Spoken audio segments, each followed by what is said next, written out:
তবে এইটার জন্য যা যা প্রয়োজন, ভোট সংগ্রহের জন্য যা যা প্রয়োজন তা করবে আমাদের কর্মী বাহিনী। এখানে আমাদের অনেক কর্মী বাহিনী আজকে এসেছেন। আমরা এই কর্মী বাহিনী দিয়ে 7ই জানুয়ারি এখানে হাতগড়ি মার্কার প্রার্থীকে জননেত্রী শেখ হাসিনা যাকে এখানে ভোট করার জন্য নির্দেশ দিয়েছেন তাকে বিজয় করেছি। তো এখন কথা হলো সমস্যাটা কোথায়? এখন সমস্যাটা কোথায়? আমাদের সমস্যাটা ওই এক জায়গায় সব সময় একটা লোক আছে চকরিয়াতে উল্টা চলে, তার কাজ হলো সবসময় উল্টা চলা। এই উল্টা চলা লোকটাকে সাইজ আমরা 7 তারিখ করেছি। আমরা সাইজ করেছি কিনা? করেছি না? করেছি। তার লজ্জা শরম বলতে কিছু নেই। লজ্জা থাকলে এমপি থেকে উপজেলাদের চেয়ারম্যানে দাঁড়ায় বলে দেখি। আমাকে তো বলেছিল সালাউদ্দিন ভাই আপনি উপজেলার চেয়ারম্যান হন, আমরা কেউ ভোট করবো না, আমরা কেউ ভোট করবো না, আপনি হন। সাইকেল বলেছিল, গ্যাস ভাই বলেছিল, সমস্ত ইউনিয়নের চেয়ারম্যান বৃন্দ সবাই বলেছিল যে আপনি দাঁড়ান, আমরা কেউ দাঁড়াবো না। তা আমি বলেছি কি কথা, আমি 4 বার প্রধানমন্ত্রী আমাকে নমিনেশন দিয়েছে, আমি আমার পজিশনটাকে কাউন্ট করবো কেন?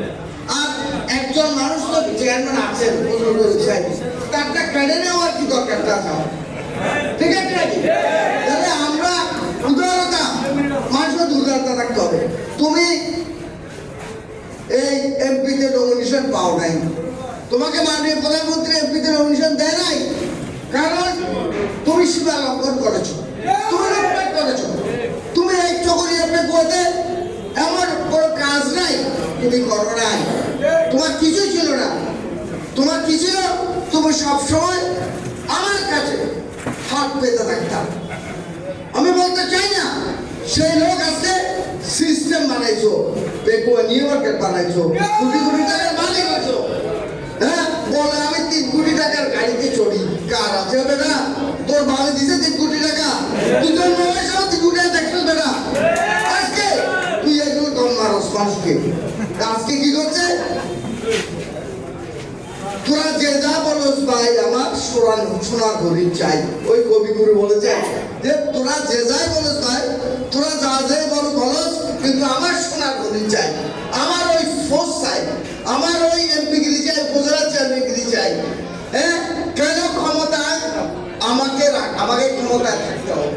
ক্ষমতায় না থাকলে এই যে চুরি ডাকাতি করেছি, লুটপাট করেছি, এই টাকা পয়সা করেছি, আমাকে তো দুর্নীতি দমনে ধরবে, আমাকে বিভিন্ন সংস্থা ধরবে, আমাকে অবৈধ টাকার জন্য আমাকে জেলে যেতে হবে, আমার সম্পত্তি কেড়ে নেওয়া হবে।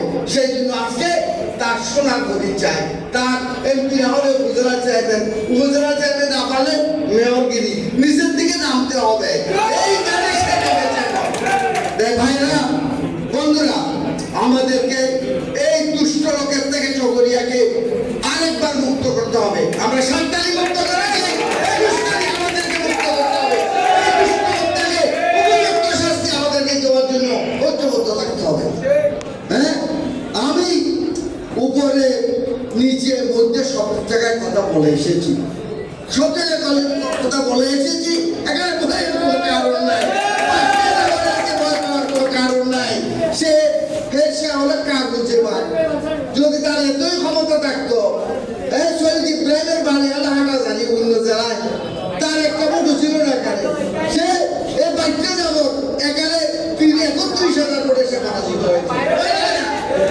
আজকে ফজলুল করিম সাইদি এখানকার ছেলে, এখানকার মানুষ, তার কাছে কত ভোটে হাত হিসাব করেন? অন্তত 3 গুণ হলো 90,000 ভোটে সে এই পাশে দেখবেন। সে লুটপাটকারী, তাকে চিনে রাখে। সে কি বলে সুয়ান্ত দিয়ে মাইনে অন্তর দেখি আর ভাই আসতে যাও, তারা একটু দাঁড়িয়ে আর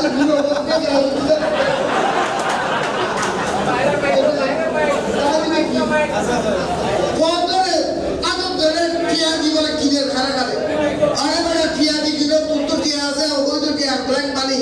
এটা হজল গিরি চলবি এই চকরিয়া পেকুয়া এ কত ফুট আছে তো চকরিয়া পেকুয়া কত 3 লক্ষ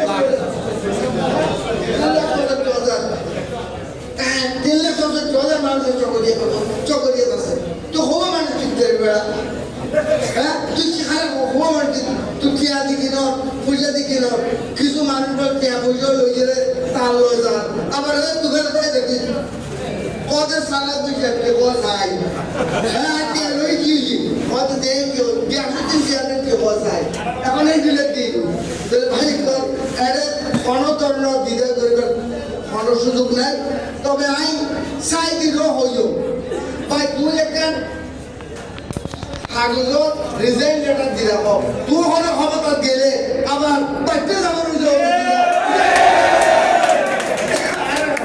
কাগজ সাইন করে দিও যে ইয়ে কোয়ারো খতম করে দিতে রে আমরা কোনো দুষ্কৃতিকারী পক্ষে আমরা যে হারা কাগজ তার বিরুদ্ধে শাস্তি ব্যবস্থা তার বিরুদ্ধে শাস্তি হবে সে যাই হোক আমার দলকে আওয়ামী লীগকে যারা নষ্ট করার চেষ্টা করবে এখানে যারা দলকে ব্যবহার করে অবৈধ কাজ করার চেষ্টা করবে ক্ষমতাকে অপব্যবহার করে যারা এখানে সাধারণ মানুষের অত্যাচার নির্যাতন করবে তাদের বিরুদ্ধে আমরা অন্তত আমি সালাম দেখবেন আমি বলবো সে যে হোক আমরা ঐক্যবদ্ধভাবে থাকলে ইনশাল্লাহ আমি বিশ্বাস করি আমরা যেভাবে 7ই জানুয়ারি জয় পেয়েছিলাম এর চেয়ে ভালো জয় আপনাদের জন্য অপেক্ষা করছে।